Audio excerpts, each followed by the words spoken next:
வணக்கம். இந்த வீடியோவில் என்ன பார்க்க போகிறோம் அப்படின்னா, பிக் பாஸ் சீசன் 8 இன்றைக்கான ஓட்டிங் நிலவரத்தோட நேற்று எபிசோடு எப்படி இருந்தது அப்படிங்கிறத சேர்த்து வச்சு பார்க்க போகிறோம்.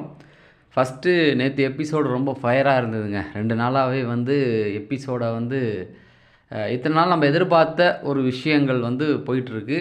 நிறைய பேருக்கு அடிபட்டுது. அது கொஞ்சம் கஷ்டமாக தான் இருந்தது. இருந்தாலும் இது ஒரு கேம். இந்த கேமை இப்படி தான் விளையாடணும் அப்படிங்கிற ஒரு ரூலை அவங்களே ஃபாலோ பண்ணி முயற்சி செய்து அதில் கேப்டனாக நம்ம விஷால் ஒரு தலைப்பட்சமாக பல இடங்களில் செயல்பட்டாலும் கேம் வைஸ் பார்க்கும்பொழுது இந்த கேம் இப்படி தான் விளையாடணும், ஏன்னா நிறைய பேருக்கு அடிப்படுது அப்படிங்கிறத கன்சிடர் பண்ணி நிறைய ரூல்ஸ் சொன்னார். ஆனால் அந்த மொமெண்ட்டில் ஒரு கேம் ஃபயராக விளையாடும்போது அதை பல பேரால் ஃபாலோ பண்ண முடியல. உதாரணம், அந்த கன்வே இதுக்குள்ளே போகக்கூடாதுன்னும் போது அன்ஷிதா முதல்ல சண்டை போட்டாங்க, பின்னாடி ரயான் சண்டை போட்டார். இந்த மாதிரி இருந்தது. அதுக்கப்புறமேட்டுக்கு போயிட்டு இவர் அழுததை பார்க்க முடிஞ்சது. நம்ம கேப்டன் விஷால் அழுததை பார்க்க முடிஞ்சது. அதே போல் அன்ஷிதாட்ட மட்டும் அவர் ஒரு தலைப்பட்சமாக செயல்பட்டதையும் பார்க்க முடிஞ்சது. ஏன்னா அன்ஷிதாட்ட வாய்ஸை ரைஸ் பண்ணல, ஜாக்லின்ட்ட வாய்ஸை ரைஸ் பண்ணுறாரு. இந்த மாதிரியான குற்றச்சாட்டுகள் அவர் தரப்புலேருந்து பார்க்கும்பொழுது 8லேருந்து நான் கூப்பிட்டதுனால உங்கள்கிட்ட சத்தம் போட்டு பேசினேன், இவங்கள்ட்ட பக்கத்தில் நின்று பேசினேன் அப்படிங்கிறதையும் ஏற்றுக்க மாதிரி தான் இருக்குது. இந்த மாதிரி நிறைய குளறுபடிகளோடு தான் நேற்று போணுச்சு.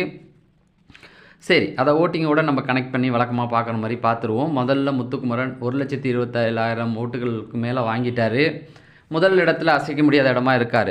நேற்று இவரை தான் ஃபுல்லாக இவங்க டீமை தான் டார்கெட் பண்ணாங்க. முதல்ல பிக் பாஸ் இவங்க 2 பேராக இருந்தவங்கள மஞ்சரியை சேர்த்து விட்டார். ராணவ் வெளியில் இருக்கலாம், நீ கேம் அவுட்டு வெளில போகுதானா பிக் பாஸ் கேம் அவுட்டு, இந்த இதில் மட்டும் விளையாட வேணான்றது சொல்லியிருந்தாங்க.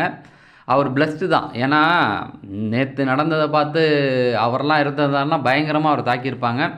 ரொம்ப வலிமையான டீமை தான் நோக்கி தாக்க வந்தாங்க. அதில் முக்கியமாக முத்துக்குமரனை முதல்ல அருண்லாம் பிடிச்சி நம்பி எடுத்துட்டார். அதை பார்த்தீங்கன்னாவே தெரிஞ்சிருக்கும். நவர முடியாமல் ஆய் ஊயின்னு கத்திக்கிட்டு அதுக்கப்புறம் விஷால் போய் லாக் பண்ணதை பார்க்க முடிஞ்சது. எப்படி இருந்தாலும் ஒரு கட்டத்தில் அவருக்கும் ரயானுக்குமே ஒரு சண்டை வந்துடுச்சு. அந்த கல் எடுத்துருக்கக்கூடாது அப்படிங்கிறது அவருடைய ஆர்குமெண்ட்டாக இருக்குது, ஜெஃப்ரி அவர் லாக் பண்ணி இருக்கும் பொழுது. ஆனால் ரயான் பண்ணது கரெக்டு தான். ஏன்னா 2 பேருடைய கண்ணமும் ஒரே இதில் முட்டிக்கிட்டு இருக்கு. லைட்டாக நாங்கள் கான்சியஸாக இருந்தாலும் இந்த பக்கம் அந்த பக்கம் இழுக்கும்பொழுது கல் அடிபட்டுச்சுன்னா கண் இருக்குது பக்கத்தில், அதெல்லாம் கன்சிடர் பண்ணி தான் எடுத்தார். ஆனாலும் நம்ம முத்துக்குமரனுக்கு தான் தோல்வினாவே ஏற்றுக்க முடியாது. ஏன் முத்துக்குமரன் இந்த இதில் கூடவா அவள் பிடுங்கிட்டு போயிட்டான், சரி எடுத்துகிட்டு போயிட்டேன், அந்த கேமில் அதை எடுக்கிறதுக்கு அவருக்கு உரிமை இருக்குது, விட்டு கொடுத்துருக்கலாம். அதை ஒரு பிரச்சனையாகி அதுக்கப்புறம் விஷால் சொல்லி ஏற்றுக்கிட்டதை பார்க்க முடிஞ்சது. அதுக்கப்புறமேட்டுக்கு ராணாவுட்ட ஓப்பனிங் எடுத்த உடனே போய் பேசுகிறாரு. சௌந்தர்யா மன்னிப்பு கேட்டாங்க அப்படின்னு சொல்லும் பொழுது இவர் என்ன சொல்கிறாரு அப்படின்னா, இவரே அவன் மெடிக்கல் ரூம்குள்ளே போனோன்னா ராணாவை நம்ம டீமில் எடுத்தது தப்போ அப்படின்ற அளவுக்கு உட்காந்து பேசிட்டு அதுக்கப்புறமேட்டுக்கு அவங்க சாரி கேட்டாங்களான்றதும் சொன்னது ஒரு டபுள் ஸ்டாண்டில் இருந்த மாதிரி இருந்தது. அதுக்கப்புறமேட்டுக்கு பார்த்தீங்கன்னா அவரே சொல்கிறாரு, நானும் நீ நடிக்கிறேன்னு தான் நினச்சேன் அப்படின்னு. நல்ல வேளை அந்த வார்த்தையை சொல்லிட்டாரு, இல்லைன்னா அவர் மேலே ரொம்ப தப்பாக போயிருக்கும். ஏன்னா அவருமே நடிக்கிறான்னு நினச்சிக்கிட்டு தான் நிறைய விஷயங்கள் உள்ளே பண்ணார். ஸோ அதனால் முத்து இப்போ இன்றைக்கி என்ன பண்ண போகிறாரு அப்படின்னு பார்த்தீங்கன்னா, அந்த டீம் அன்ஷிதாவோட சேரலான்னு முடிவு பண்ணிட்டாரு. ஏன்னா ஜாக்லின் பேச்சுவார்த்தைக்கு தயாராக உட்காந்தப்போ கூட எபிசோட் முடியும் போது நான் அங்கே போகிறேன் அப்படிங்கிற ஒரு முடிவு எடுத்துட்டார். ரொம்ப சேஃபாக தான் இவங்க விளாட்றாங்க அப்படின்னு நல்லாவே தெரியுது. ஏன்னா அவருக்கு பொறுத்த வரைக்கும் அவர் டீமை காப்பாற்றணும் அப்படின்னு ஒரு முடிவுக்கு வந்துட்டார். சரி, பார்க்கலாம் இன்றைக்கி என்ன பண்ணுறாரு அப்படிங்கிறத. அடுத்தது பார்த்திங்கன்னா ராணவ் கிட்டத்தட்ட 79,000 ஓட்டுகளுக்கு மேலே வாங்கி 2வது இடத்துக்கு வந்துட்டார். ஸோ இந்த வாரம் அவருக்கு ஓட்டுகள் குமியும். ஏன்னா வெளியில் அவங்க ஃபேமிலிலாம் நின்று பேச ஆரம்பிச்சிட்டாங்க, அவங்க தெருவில் இருக்கவங்க கூட இன்டர்வியூ கொடுக்க ஆரம்பிச்சிட்டாங்க. இவ்வளோ தேவையில்லை அப்படிங்கிறது தான். சரி, அது பாதிக்கப்பட்ட அவங்க தரப்பில் இருந்து இருக்கிறது இல்லையா, அதில் அவங்க அம்மா கூட சொல்லிகிட்டு இருந்தாங்க, என்ன என் பையனை பார்த்தா மக்கு மக்கு மக்கு மக்குன்னு சொல்லிகிட்டு இருந்தால் அவங்களுக்கு கோவம் வராதா அப்படின்றதையும். அதுக்கப்புறமேட்டு அவர் ஒரே ஒரு பாயிண்ட் சொன்னார். அவர் பவித்ராலாம் நடிக்கிறான்னு சொன்னாங்க, அன்ஷிதாவும் சொன்னாங்க, அவருக்கு அதில் சௌந்தர்யா சொன்னது தான் விழுந்திருக்குது போல். அதை அவர் போய் நீ சொன்னது தான் தப்பு அப்படிங்கிறத சொல்லிட்டாங்க. சௌந்தர்யா பாயிண்ட் வரும்பொழுது சௌந்தர்யா பற்றி பேசலாம். இப்போ சௌந்தர்யா கடைசியாக சாரி கேட்டாங்க அப்படிங்கிறதையும் சொன்னாங்க. ஓகே, ராணாவை பொறுத்த வரைக்கும் இப்போ சேஃபாக இருக்கார். இந்த கேமில் அவருக்கு இனிமேல் எந்த அடிபடும் படாது அப்படிங்கிறது. இந்த கேமை இப்படி தான் விளையாடணும், அவர் இனிமேல் தொடரக்கூடாதுங்கிறது சரியான முடிவு. பட் அவரை பொறுத்த வரைக்கும் ரன்னிங் கமெண்ட்ரி கொடுத்தது, அதுக்கப்புறமேட்டுக்கு உள்ளே போய் அந்த கல்லை திருப்பி கொடு அப்படின்னு சொன்னதெல்லாம் தப்பு. நீயே அடிபட்டு கையில் கட்டு போட்டிருக்கத்தல, அப்புறமேட்டுக்கு போயிட்டு நீயே வந்து அவனை அடிபடக்கூடாதுன்னு தானே ரயான் எடுக்கிறாரு. நீ கேம்லேயே இல்லை, நீ போய் நின்றுக்கிட்டு அவர்கிட்ட பேசுகிறது தப்பான விஷயம். அந்த கல்லை திரும்ப கொடுங்கன்னு சொன்னதும் தப்பான ஒரு விஷயந்தான். மற்றபடி ரன்னிங் கமெண்டர் கொடுத்துட்டு எல்லாருக்கும் சப்போர்ட்டிவாக தண்ணி எடுத்து கொடுக்குறது, இந்த மாதிரியான வேலையை பார்த்ததெல்லாம் அதெல்லாம் வந்து அவங்கள மன்னிச்சிட்டேன் அப்படிங்கிற ஒரு குணாதிசயத்தை பார்க்க முடியுது. யார் வந்து பேசினாலும் இவ்வளோ அடிபட்டிருக்குன்ற அந்த ஒரு இதற்குள்ளே போகாமல், ஜோனுக்குள்ளே போகாமல் ஓப்பனாக இதுதான் உன் மேலே ஃபால்ட்டு, மற்றபடி யார் மேலேயும் எனக்கு எந்த வருத்தமும் இல்லைன்னு சொல்லிட்டு எல்லாரு கூடயுமே சகஜமாக பேசுனதை பார்க்க முடியுது. மற்றவங்க யாராவது இருந்திருந்தாங்கன்னா விட்டுட்டு ஓடி இருப்பாங்க. அதாவது மற்றவனை குறை சொல்லிக்கிட்டு பின்னாடி பேசிகிட்டு இருந்திருப்பாங்க. இதை இவர் கரெக்டாகவே பண்ணிட்டாருன்னு சொல்லலாம். அடுத்தது பார்த்தீங்கன்னா சௌந்தர்யா 66,000 ஓட்டுகள் வாங்கியிருக்காங்க. நேற்று சௌந்தர்யா வந்து அந்த கேம் நிறுத்தியாச்சு, அருணுக்கு அடிபட்டிருக்கு அப்படின்னோன்னே இந்த பொண்ணு ஓடி போய் எல்லாம் அங்கே இருக்கும்போது இந்த மஞ்சரி, அருண், முத்துக்குமரன் அங்கே போய் கல்லை உதச்சி விட்டு கல்லை திருடிட்டு நிற்குது.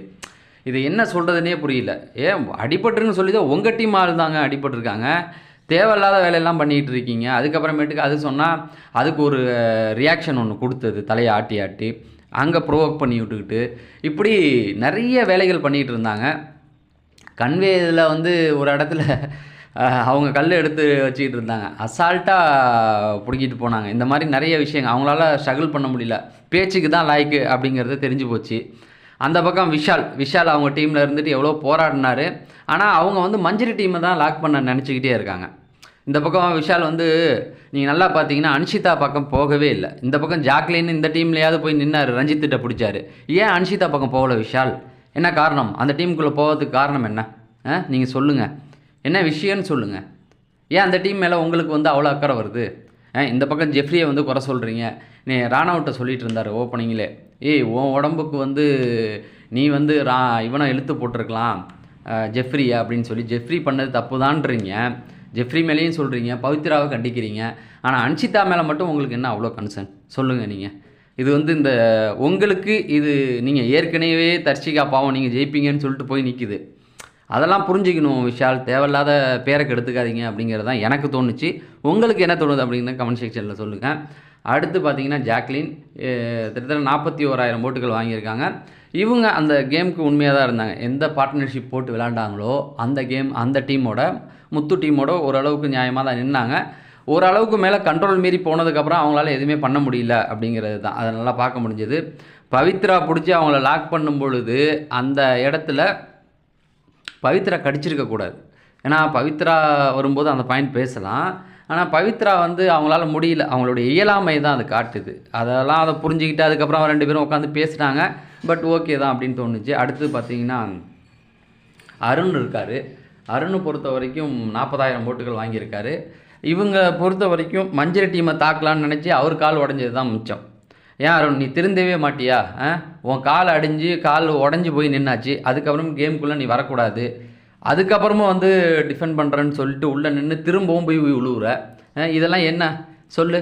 உனக்கு கால் அடிபட்டுடுச்சு, நீ சேஃபாக தான் இருக்கணும். அதை விட்டுட்டு திரும்பவும் போய் அந்த மஞ்சரி டீமை தான் தாக்க நான் அன்ஷிதா டீமுக்கு வந்து சப்போர்ட் பண்ணுறேன் அப்படின்ட்டு இவரும் போய் நிற்கிறார். நின்று தான் திரும்பவும் காலில் அடிபட்டதுக்கு அப்புறமேட்டுக்கு கேமை வந்து ஒரு 10 நிமிஷம் நிறுத்திட்டாங்க. அப்போ இதெல்லாம் தேவையில்லாத வேலை தானே. இந்த கேமில் நீங்கள் எப்படி விளாண்டிங்கிறத நம்ம சொல்லவே வரல. அது அப்படி தான் விளாண்டு ஆகணும், வேறு ஆப்ஷனே கிடையாது. அந்த ரூல் படி தான் அவங்க கொண்டு போகிறாங்க. அப்படி இருக்கும்பொழுது உனக்கு கால் அடிபட்டுடுச்சுன்னும் போது நின்று இருக்கணும். அதை விட்டுட்டு நின்றுட்டு போய் முத்துவெல்லாம் நீ பிடிச்ச பிடிவெல்லாம் முத்துவெல்லாம் நவுற விடாத அளவுக்கு பிடிச்சி ஏறி அமுக்கி முத்து மேலே அவ்வளோ வன்மை என்ன உனக்கு? எனக்கு புரியல. முத்துவை தோக்கடிச்சு தான் நீ இந்த கேமை ஜெயிக்கணும்னு ஒன்றுமே கிடையாது. இவ்வளோ அக்ரெசிவாக நீ போய் முத்துவை பிடிச்சி அமுக்கி அவனால் நவரவே முடியல. வெறும் விஷாலும் பிடிச்சி அமுக்கிறதுல கடைசியில் என்னாச்சு? நீங்கள் தான் வெளியில் வந்துட்டீங்க அப்படிங்கிற மாதிரி தான் எனக்கு தோணுச்சு. அடுத்து பார்த்தீங்கன்னா தீபக் 31,000 ஓட்டுகள் வாங்கியிருக்காரு. தீபக் பொறுத்த வரைக்கும் என்ன அப்படின்னா, ஜெஃப்ரி அவன்கிட்ட பிடிக்கும்போது அவர் பிடிச்சி தள்ளி விட்டு எவ்வளோ வந்திருக்கலாம். ஆனால் வந்து ஜெஃப்ரியை சின்ன பையன் அவனை ரொம்ப அடிச்சிடக்கூடாது அப்படிங்கிறதுக்காக அவங்க சேஃபாக விளாட்றது ஜெஃப்ரி தனக்கு சாதகமாக பயன்படுத்தி விளாண்டுக்கிட்டு இருக்கான். உண்மையாகவே ஜெஃப்ரி இந்த கேமில் ரொம்ப அவனுடைய அந்த அவன் மேலே பரிதாபப்படுறாங்கல்ல அதெல்லாத்தையும் வச்சுக்கிட்டு அவங்கள போய் இழுக்கிறது. அவனுடைய உடம்பு வேறு ஒல்லியாக இருக்கான், இழுத்து தூக்கி போட்டால் கீழே விழுந்துருவான். அது வந்து விஷாலே சொன்னார், ராணவுட்ட.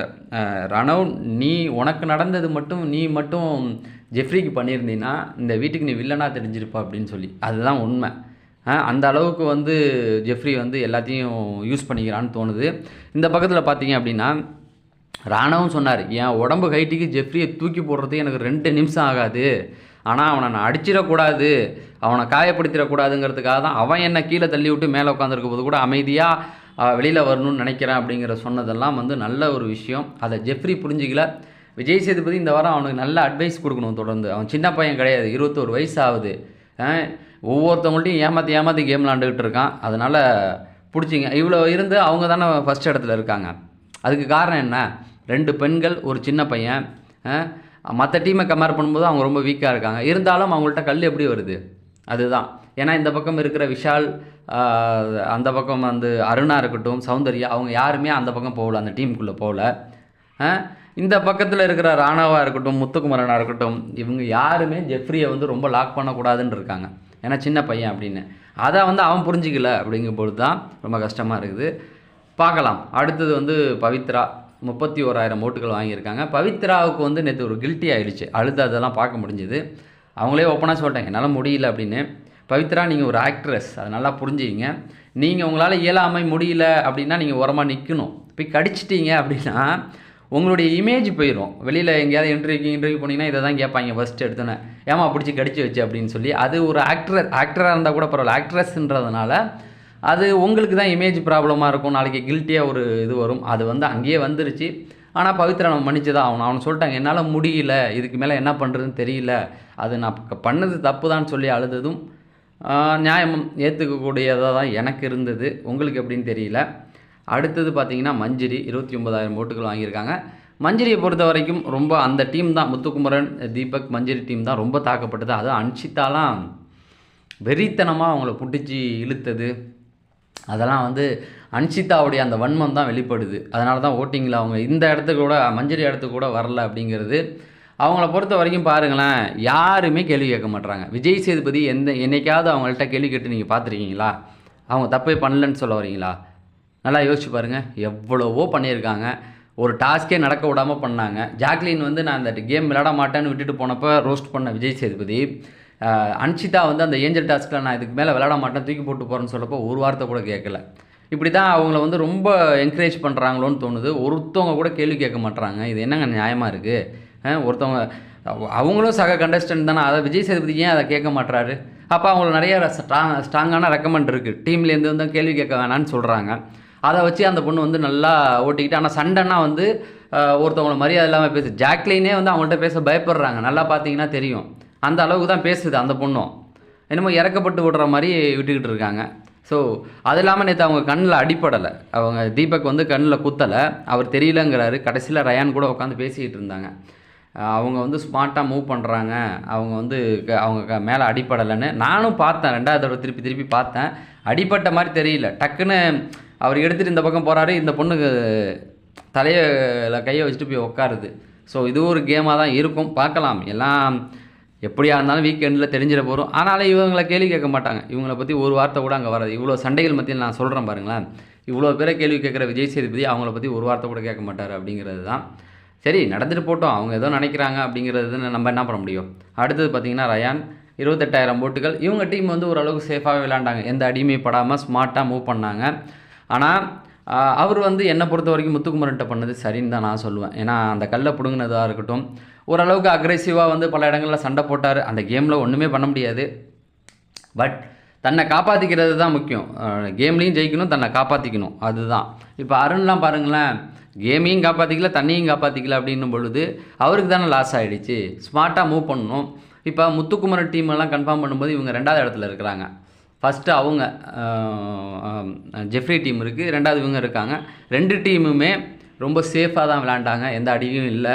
ஓரளவுக்கு அவங்களுக்குள்ளே பேசி விளையாண்டுக்கிட்டு இருக்காங்க. இன்றைக்கி இந்த டீம் அன்ஷிதா டீமோட சேரப்போதா அப்படிங்கிறது தெரியல. எல்லோ வந்து பிங்க் டீமோட சேரப்போதா அப்படிங்கிறது இன்றைக்கி தான் தெரியும். ஏன்னா ஒரு முத்துக்குமரன் அந்த பக்கம் போகலான்னு நினைக்கிறாங்க. அந்த பக்கம் எனக்கு தெரிஞ்சு அன்ஷிதா வந்து தீபக் கூட ஒரு க்ளோஸாக இருக்காங்க. முத்துக்குமரன் கூட அவங்களுக்கு ஓகே தான். ஆனால் மஞ்சரியை பிடிக்காது. ஜெஃப்ரி இந்த பக்கம் டீமோட ஜாக்லின் ரயான் டீமோட ரயானை பிடிக்காது, ஜாக்லின் மேலே உள்ள ஒரு நட்புனால் வரத்துக்கு வாய்ப்பு இருக்குது. பவித்ராவும் இந்த அன்ஷிதா கூட க்ளோஸிங் தான், ரொம்ப க்ளோஸாக மஞ்சுரியோட க்ளோஸாக இருக்காங்க. என்ன முடிவு எடுக்க போகிறாங்கன்னு தெரியல அந்த டீம். ஸோ இந்த வியூகம் ஜெயிக்குமா இல்லையாங்கிறத நம்ம தொடர்ந்து தான் பார்க்கணும். அடுத்தது பார்த்திங்கன்னா அன்ஷிதா, அவங்கள தான் பேசிட்டோம்.